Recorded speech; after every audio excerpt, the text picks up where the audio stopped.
नमस्कार साथियों, आज के इस वीडियो के अंदर हम बात करने वाले हैं कक्षा 10 के विद्यार्थियों के लिए निर्देशांक ज्यामिति में डिस्टेंस फॉर्मूला, दूरी का सूत्र, जो कि एक बहुत ही महत्वपूर्ण और परीक्षा की दृष्टि से इम्पोर्टेंट क्वेश्चन बनने वाला है। पूर्व के वीडियो के अंदर हमने यह अध्ययन किया है निर्देशांक किसे कहते हैं और कार्तीय पद्धति के अंदर निर्देशांकों का अध्ययन किस प्रकार किया जाता है। हमने यहाँ पर कार्तीय पद्धति यानी कार्टेशियन कोऑर्डिनेट सिस्टम और उसके अंतर्गत हमने दो अक्ष लिए थे, एक्स अक्ष और वाई अक्ष, जो दोनों एक दूसरे को मूल बिंदु O पर प्रतिष्ठित करते हैं और मूल बिंदु O के जो निर्देशांक थे वो क्या होते हैं 0 0, यानी मूल बिंदु के निर्देशांक क्या होते हैं 0 0 होते हैं। आज हम इसके आगे यहाँ पर अध्ययन करने वाले हैं। प्यारे विद्यार्थियों, हम यह जानते हैं कि कार्तीय पद्धति के अंदर दो निर्देश अक्ष, एक तो एक्स अक्ष और दूसरा वाई अक्ष, एक दूसरे को प्रतिच्छेद करते हैं। तो इस प्रकार ये जो समतल हमारा है, ये समतल 4 भागों में विभक्त हो जाता है, यानी 4 भागों में ये बन जाता है और इन्हीं को हम कहते हैं चतुर्थांश। 4 भाग हैं, उनको हम चतुर्थांश नाम से कहते हैं। पहला चतुर्थांश ये है प्रथम चतुर्थांश,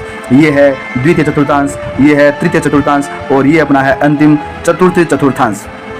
और इसके अंदर हम देखेंगे कि x का मान और y का मान प्लस किसके अंदर होगा और माइनस किसके अंदर होगा। यहाँ पर हम देख पा रहे हैं कि ये जो आपका है इस बिंदु मूल बिंदु O, जिसे हम प्रतिच्छेद बिंदु कहते हैं, इस बिंदु O से अगर हम दाईं ओर जाते हैं तो यहाँ पर ये भुज रेखा है, इस पे भुज का मान प्लस में होता है। और ऐसे अगर हम यहाँ से बाईं ओर जाएंगे तो भुज का मान क्या होगा, नेगेटिव होगा, माइनस साइन आएगा। तो किसी बिंदु का भुज यानी x का मान, किसी बिंदु का भुज y अक्ष के दाईं ओर यानी y अक्ष है इसके दाईं ओर धनात्मक होता है और बाईं ओर यानी इस साइड के अंदर ऋणात्मक होता है। यानी y अक्ष के दाईं ओर x निर्देशांक प्लस में होगा और x निर्देशांक जो बाईं ओर है वो क्या होगा, माइनस में होगा। ये इसके पश्चात अपन यहाँ पर देखते हैं जो कोटि निर्देशांक है यानी y निर्देशांक का मान। किसी बिंदु की कोटि यानी y निर्देशांक x अक्ष के ऊपर हमेशा पॉजिटिव रहेगी यानी धनात्मक मान रहेगा, जबकि x अक्ष से नीचे की ओर हमेशा y का मान यानी कोटि जो उसका मान क्या होता है, ऋणात्मक होता है। तो किसी बिंदु की कोटि x अक्ष के ऊपर धनात्मक होगी, जबकि नीचे की ओर उसका मान क्या होगा, ऋणात्मक होगा यानी नेगेटिव होगी। इस प्रकार हम देखते हैं प्रथम चतुर्थांश। प्रथम चतुर्थांश में y अक्ष के दाईं ओर है तो x का मान प्लस में हो गया और x अक्ष से ऊपर की ओर है तो कोटि का मान वो भी क्या हो गया, प्लस में। इसका अर्थ ये हुआ कि प्रथम चतुर्थांश में x और y दोनों के मान क्या होंगे, प्लस में होंगे। इसी प्रकार हम देखते हैं द्वितीय चतुर्थांश, तो यहाँ पर x यानी भुज निर्देशांक y अक्ष के बाईं ओर है इसलिए इसका मान माइनस में है, जबकि y का मान, कोटि का मान x अक्ष के ऊपर की ओर है इसलिए y का मान क्या होगा, प्लस में होगा। और सेकंड चतुर्थांश जो आपका है उसमें x निर्देशांक माइनस में होगा और y निर्देशांक प्लस में रहेगा। सिमिलरली अगर अपन देखें जो तृतीय चतुर्थांश है उसके अंदर भुज माइनस में और कोटि है वो भी माइनस में आएगी, यानी x और y दोनों के मान क्या होंगे, माइनस में होंगे। और अंतिम चतुर्थ चतुर्थांश जो है उसकी अगर अपन यहाँ पर बात करें तो इसके अंदर भुज का मान प्लस में होगा और कोटि का मान माइनस में, यानी x प्लस में रहेगा और y जो वो माइनस में रहेगा।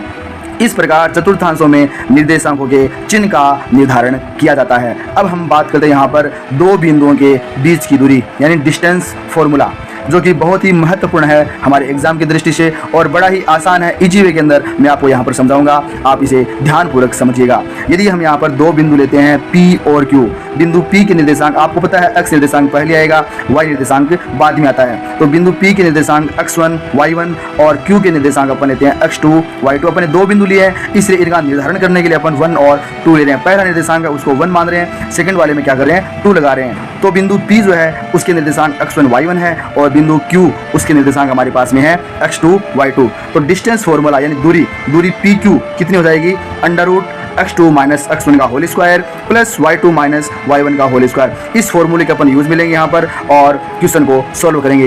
ये जो फॉर्मूला है विद्यार्थियों बहुत ही इंपॉर्टेंट है, प्रश्नावली 7.1 के अंदर यही फॉर्मूला आपको यहाँ पर यूज में लेना है। अगर आपको यह फॉर्मूला याद है और इसे यूज करना आपको आता है तो बखूबी आप प्रश्नावली 7.1 आसानी से सॉल्व कर लेंगे।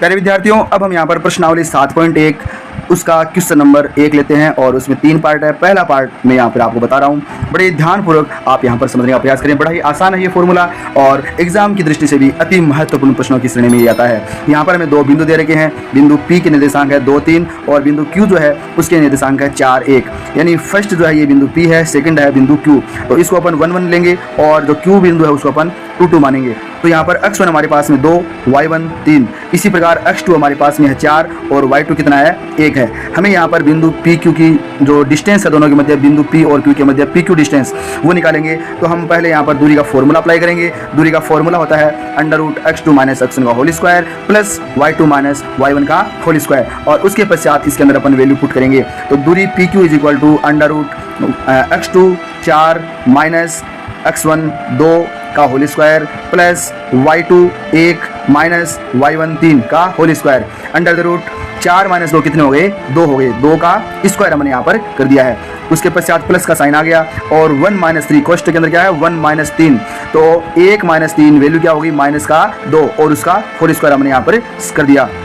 अब हम सरल करेंगे, अंडर रूट 2 का स्क्वायर कितना हो गया 4 प्लस -2 का स्क्वायर, ये भी क्या होता है प्लस के 4 होते हैं। -2 का स्क्वायर किससे होता है +4, -2 का आप क्या करोगे 2 बार गुणा करोगे, यानी -2 गुणा -2, तो माइनस को गुणा करेंगे माइनस से तो कितना हो गया प्लस हो गया, और 2 गुणा 2 कितना हो गया 4। तो इस प्रकार हम यहाँ पर 4 लिखते हैं। अंडर रूट 4 + 4 ये कितने हो गए 8 हो गए। और अब हम इसे सरल करेंगे अपन, तो अंडर रूट जो 8 है उसकी मान निकालेंगे। तो आपको क्या करना होगा 8 के अभाज्य गुणनखंड करने होंगे। तो आप लिखोगे 2 का भाग देंगे 4 बार गया, वापस 2 का भाग जा रहा है कितनी बार 2 बार, और 2 का भाग वापस और जा रहा है तो ये 1 बार। तो इसका अर्थ ये होगा इसका वर्गमूल आप निकालोगे 8 का, तो 2 का तो 1 जोड़ा बन गया, और 1 2 है वो अंडर रूट के अंदर रह गया। तो हमारे पास में जो वैल्यू आती है वो आती है 2 अंडर रूट 2, और दूरी होती है उसका मात्रक या इकाई अपन लिखते हैं। यहाँ पर कुछ भी दे नहीं लिखा है तो अपन क्या लिखेंगे इकाई लगा देंगे, या आप मात्रक नाम लिख सकते हैं। तो इस प्रकार विद्यार्थियों आप दूरी का फॉर्मूला अप्लाई करोगे और आसानी से बखूबी आप प्रैक्टिस करके दूरी निकाल सकते हैं। एक मैं आपको क्वेश्चन देता हूँ, उस क्वेश्चन का आंसर आप डिस्टेंस निकाल कर कमेंट बॉक्स के अंदर लिखिएगा। क्वेश्चन आपके पास में है, 2 बिंदु है, P बिंदु के निर्देशांक है -5 7, और Q बिंदु है उसके निर्देशांक है -1 3। आपको PQ डिस्टेंस निकाल करके कमेंट बॉक्स के अंदर कमेंट करके बताना है कि आपके डिस्टेंस की वैल्यू कितनी आई है। यानी विद्यार्थियों आपको आज का यह वीडियो कैसा लगा? यदि आपको आज का यह वीडियो पसंद आया है तो प्लीज़ एक लाइक तो बनता ही है, और कमेंट करके आप बताइए। आप अधिक से अधिक अपने मित्रों को भी इस वीडियो को शेयर कीजिए ताकि वो भी इस वीडियो का अधिकतम लाभ उठा सकें। नेक्स्ट वीडियो के अंदर मैं फिर हाजिर रहूँगा आपके लिए, तब तक के लिए धन्यवाद।